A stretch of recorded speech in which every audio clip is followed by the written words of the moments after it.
On the morning of April 1st, 1990, Arizona State Trooper Mike Miller approached a parked Peterbilt on the side of Interstate 10. He noticed the truck's hazard lights flashing and decided to investigate. He saw a naked, bruised woman shackled and chained inside the sleeper cab compartment. She started screaming frantically when she saw him, and a man scrambled through the curtains separating the sleeper cab from the front seats. Miller circled to the driver's side of the truck and ordered him out. He calmly complied and said he was carrying a gun. He took the trucker's wrists and handcuffed them behind his back, then seat-belted him in the patrol car. Miller then returned to the woman to check on her condition. She was injured, so he immediately called the city of Casa Grande for backup. While all this was happening, the trucker managed to get his hands down to his feet and bring them up so that the cuffs were now in front of him, unfastening his seatbelt in the process. Luckily, Officer Robert Gygax of the Casa Grande Police Department responded to his backup call and pulled up behind him. Gygax freed the woman, and she was taken to the Casa Grande police station. At the station, the 27-year-old finally began to feel safe. Her name was Lisa Penal. After her injuries were photographed, she started talking about her attacker, who was identified as Robert Ben Rhoades of Houston, Texas.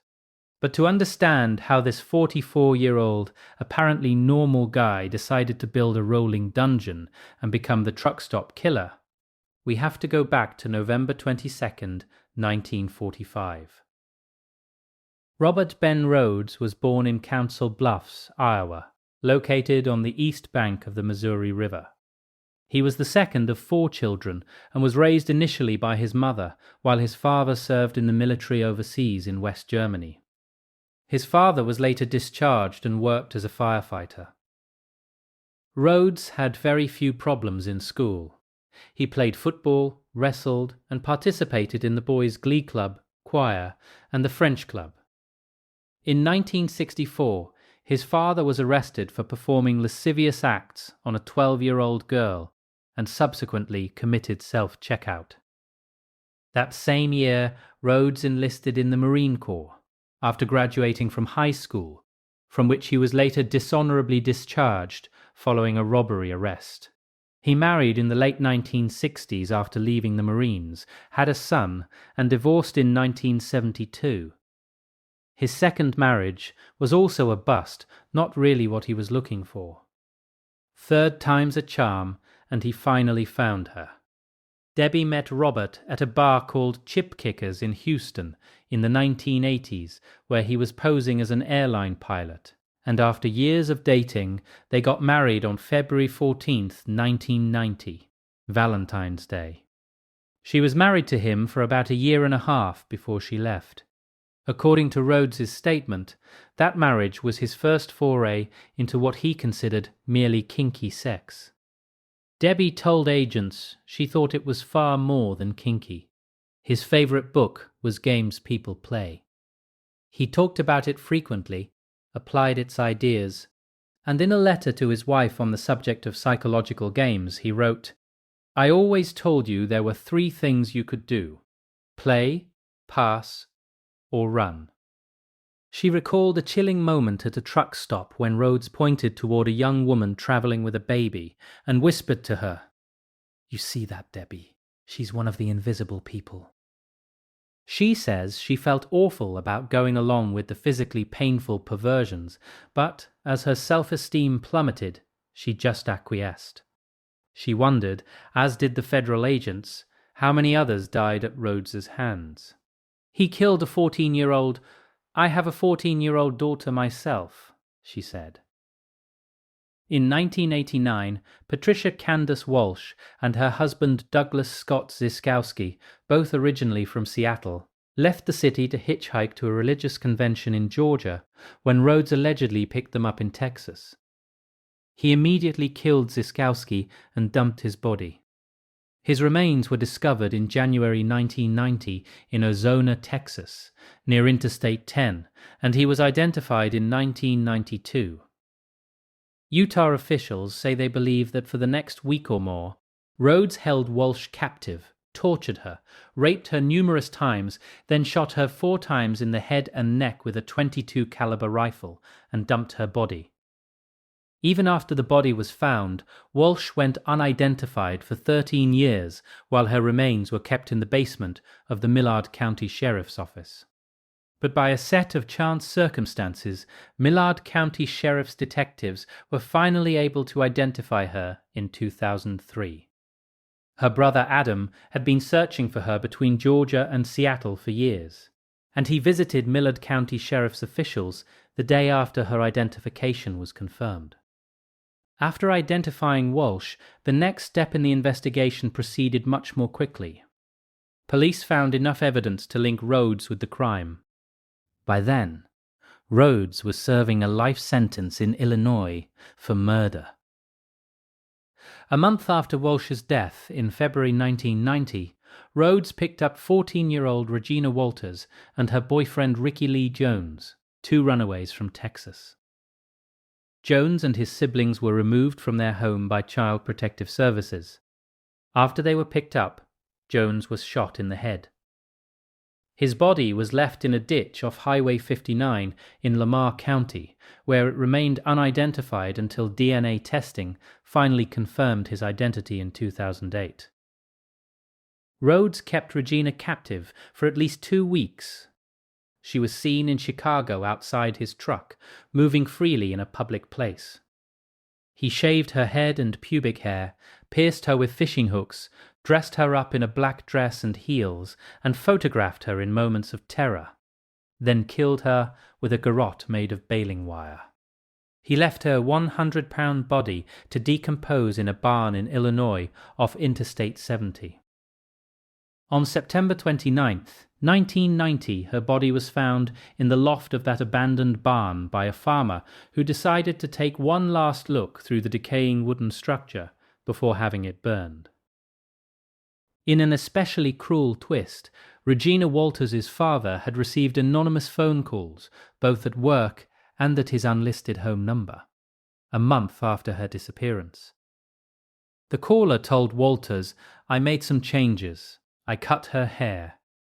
He also told Walters that his daughter was in a barn loft, and when Walters asked if she was alive, the caller hung up. The calls, made over a 2-day period, were traced to Oklahoma City the first day, and to Ennis, Texas, the next day. Among the photos of Regina Walters seized from Rhoades' apartment were a series in which she wore a black dress, oversized black high heels, and a terrified expression. She was made to pose in front of and inside an old barn. Experts compared these photos with those from the crime scene in Illinois, and were able to conclude it was the same barn. It was eerie, said Special Agent Mark Young, because one of the crime scene photos was taken from the same angle as one of Rhoades' photos, and the position of the body was the same. Lee points to one of the photos in which the teenager appears in despair. "These guys usually tell their victims what they're going to do ahead of time," he said tersely before firmly shutting the photo album. Among the items recovered was a notebook belonging to Regina Walters. In it were the unlisted phone numbers of her father, along with the phone numbers of her mother, grandmother, and friends. This explained how Rhoades was able to call her father. The agents compared Rhoades' trucking logs with the dates of the traced phone calls. The first call to Regina's father was from a payphone at a truck stop in Oklahoma City on March 16th. On that day, Rhoades had fueled up his rig at the same truck stop. The next day, Rhoades had been in Ennis, Texas, the logs revealed. In the notebook, someone had scrawled a message, "Ricky is a dead man," and crudely drawn a picture of a gun and drops of blood. There were also cryptic notations that seemed to indicate directions and other unknown meanings, such as water tank, fun and hide. Rhoades' wife was shown the handwriting and identified it as her husband's. By the time the FBI pieced this paper trail together, Rhoades was already in custody, sitting in Miller's patrol car. Now that you have more context, we need to go back to his arrest incident. The Peterbilt semi-tractor rig was pointed toward Tucson in the dark early morning hours of April 1st, 1990. Arizona State Trooper Mike Miller wondered if the trucker was having difficulty. Because the rig, with its hazard lights flashing, was parked on a curb off Interstate 10, just at the city limits of Casa Grande. Officer Miller took his flashlight and walked around the truck, looking for the driver. He noticed some commotion within the rig, so he stepped up on the runner to look inside the sleeper cab. His breath caught when he saw a nude woman shackled and chained to the wall. She screamed frantically when she saw him, and Miller saw a man scramble through the curtains separating the sleeper cab from the front seats. Trying to maintain calm, as the woman kept screaming, Miller lurched to the driver's side of the truck and ordered the man out. He complied, calmly assuring Miller everything was all right. The man also informed Miller he was carrying a gun. "It's the good guys who tell you they have a weapon," recalls Miller. He was so smooth, yet that woman was terrified. "I didn't know what I had on my hands." The trucker's cool composure and the woman's terrified shrieks were more than Miller could attend to at once. So he went by the book. He took the trucker's wrists and handcuffed them behind his back, then seatbelted him in the patrol car. With the man out of the way, Miller returned to the woman and saw she was badly wounded. She bore mean red welts on her body and cuts on her mouth. She had a horse bridle strapped around her neck and a long chain padlocked to the horse bit. Her hands and ankles were handcuffed. Seeing all this, he called the city of Casa Grande for backup. Miller tried to cover the young woman's body until help arrived. He couldn't console her. She was terrified the trucker would return. And with good reason, Miller discovered.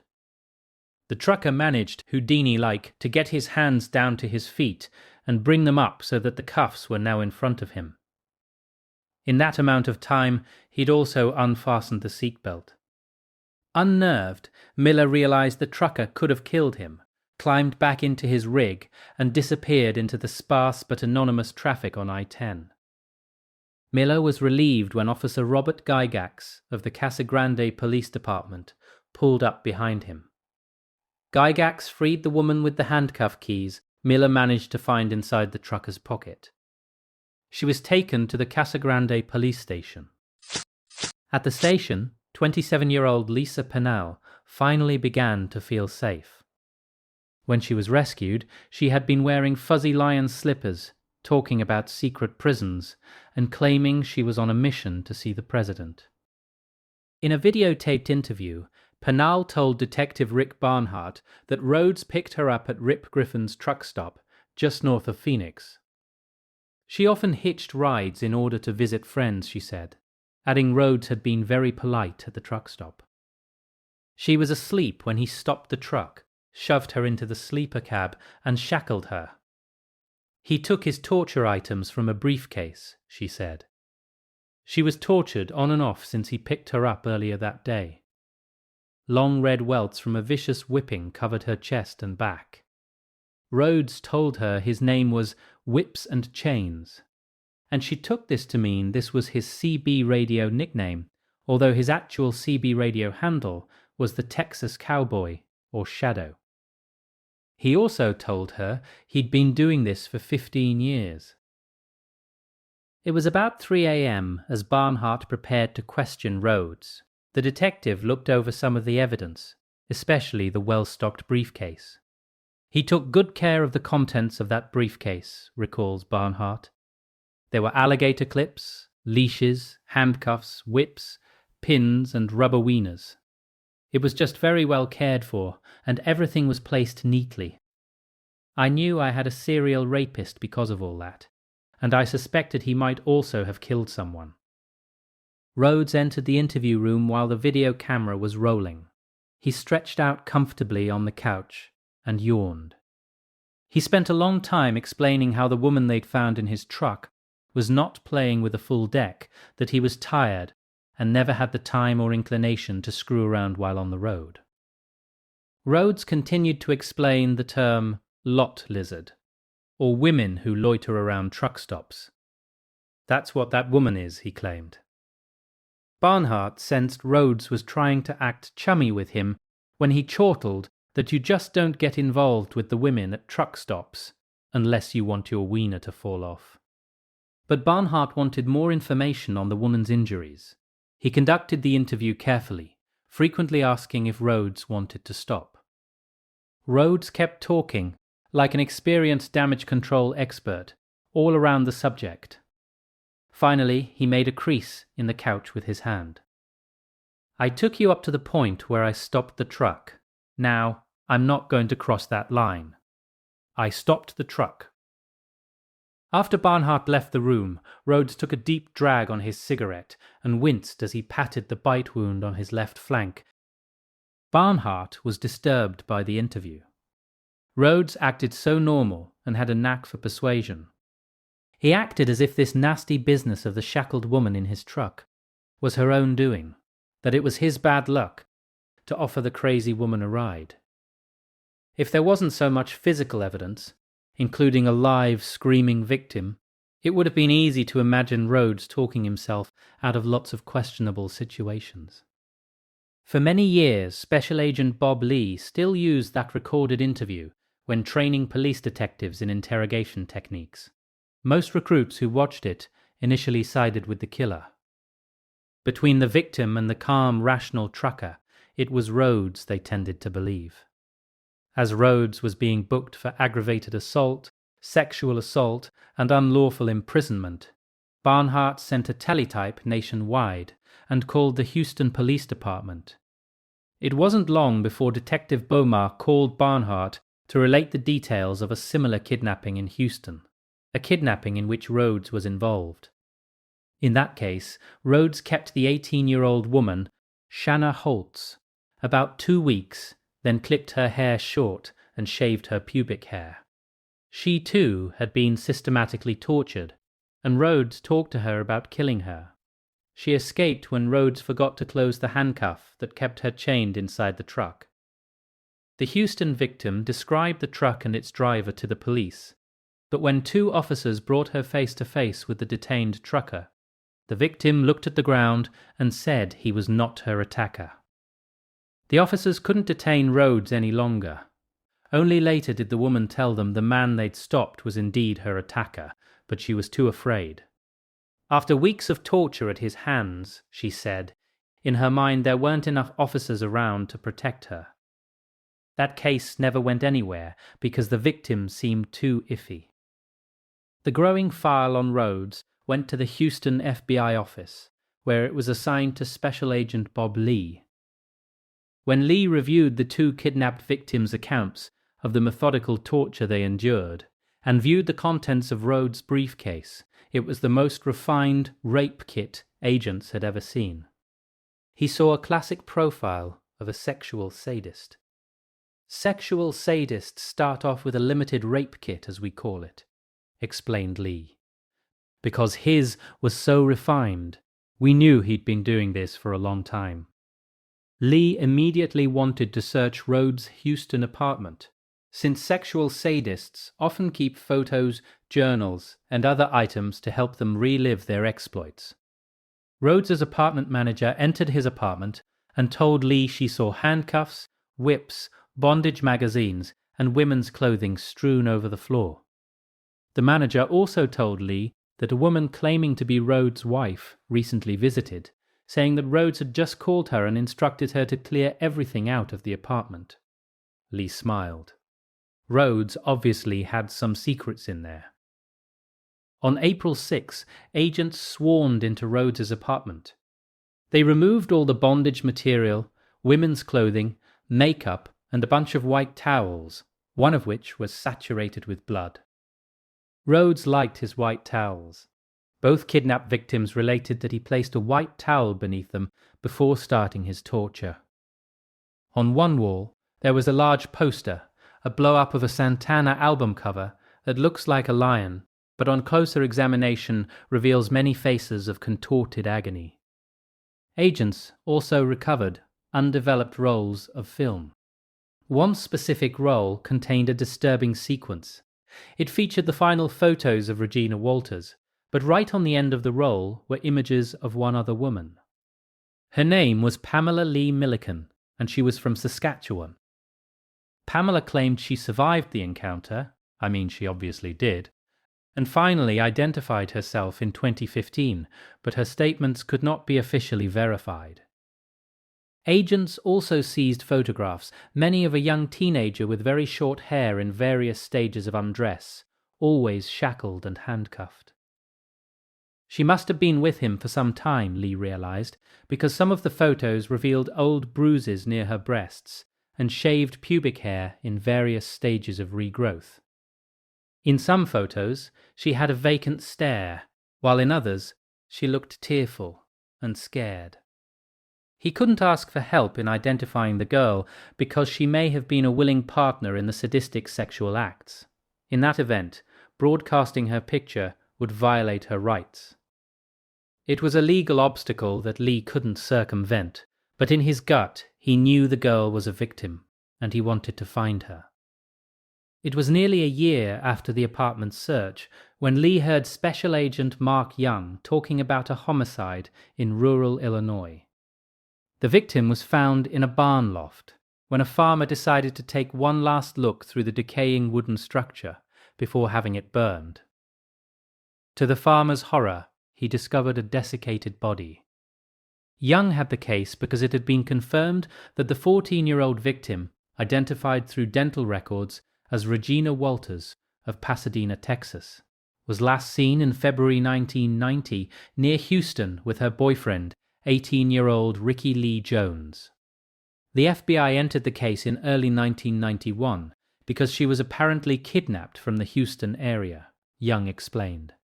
I studied the crime scene photos. She'd been strangled with baling wire that was attached to a wooden beam. The wire had been twisted many times beyond the point needed for death. Her hair was very short, and the forensic report told me something invaluable. Her pubic hair had been shaved prior to death. This was the signature aspect of the killer I would be looking for. By October 1991, Young looked over some of the photos in Lee's file on Rhoades. He saw the red welts on Penal's back and chest. Her hair was dark brown and long. The other kidnapped victim in Rhoades's file, though, had short, clipped head hair. Astonished, Young saw that her pubic hair was shaved, just like the late Regina Walters had been.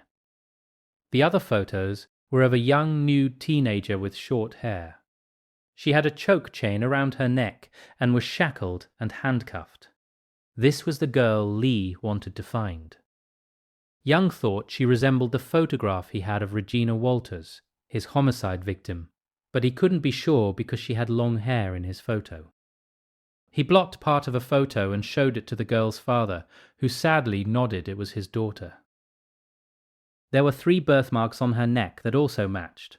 During this phase of the investigation, Young called authorities in Arizona, where Rhoades was securely behind bars serving his sentence for the aggravated assault and kidnapping of Penal. To his shock, Young discovered that the critical evidence seized from Rhoades' truck had already been tagged for destruction. Acting quickly, investigators managed to salvage it just in time. It wasn't until early 1992 that the Bond County, Illinois state attorney was convinced there was sufficient evidence against Rhoades. In September 1992, Rhoades was shown all the evidence against him by his court-appointed attorneys who wanted to negotiate a plea agreement in order to spare him the death sentence. Rhoades became convinced the case against him was solid, pled guilty to killing Regina Walters, and received a sentence of life without the possibility of parole. He was admitted to Stateville Correctional Center on September 15, 1992, before later being transferred to Menard. Rhoades' trucking log had already been analyzed at the National Center for the Analysis of Violent Crime, at FBI headquarters in Quantico, and skeletonized bodies had indeed been found in areas where Rhoades had traveled. "We're positive he's killed before," Young stated firmly. Killers like Rhoades often pick on vulnerable, anonymous people who won't be reported missing immediately. The skeletonized bodies are found, and nobody knows what really happened. Along with Regina Walters and Ricky Jones, there were undoubtedly many others who couldn't imagine the truck coming around the bend was equipped for the cross-country murder binges of its driver. Young thought Rhoades increased his savage activity until he was kidnapping and murdering about 3 girls a month in early 1990. In late 1989 and early 1990, Rhoades had job assignments that brought him to Tucson or neighboring cities 36 times. But based on the wishes of the families of Walsh and Ziskowski, Utah officially dropped its capital murder case in 2006, clearing the way for Texas authorities to extradite Rhoades and prosecute him for both homicides at the same time.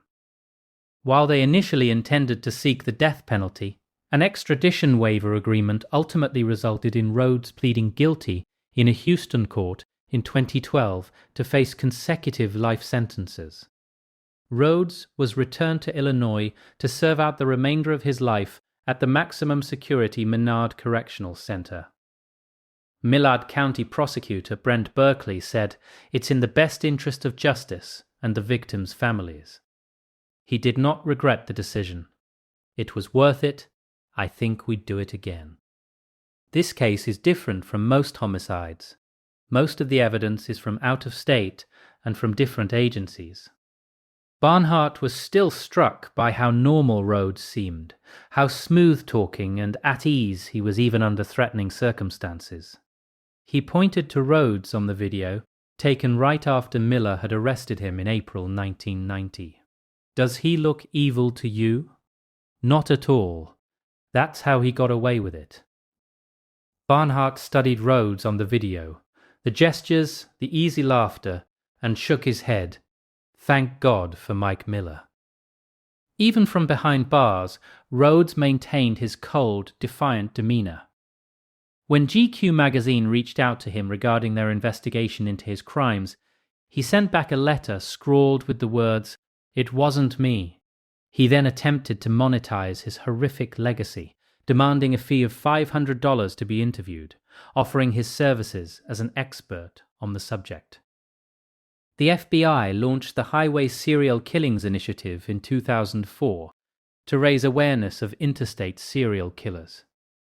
In 2009, the FBI used VICAP to create a national listing of murder victims along or near highways and potential suspects. That's when it went public. The database started with 500 murdered women and girls and 200 potential suspects. There are now more than 850 cases and some 450 persons of interest. It's frightening to think that it can happen to anyone, and it only involves luck, or the lack of it. It's almost impossible to consider that it can happen to you, but when it does, you ask yourself, why me? What were the chances? But analysed from the outside, based on the fact that these victims were hitching rides from strangers on a highway, the chances were pretty high, and growing rapidly with every passing vehicle. When you think about it, normal people don't usually stop for hitchhikers. Maybe some would, in certain circumstances. But who are the ones who will always stop?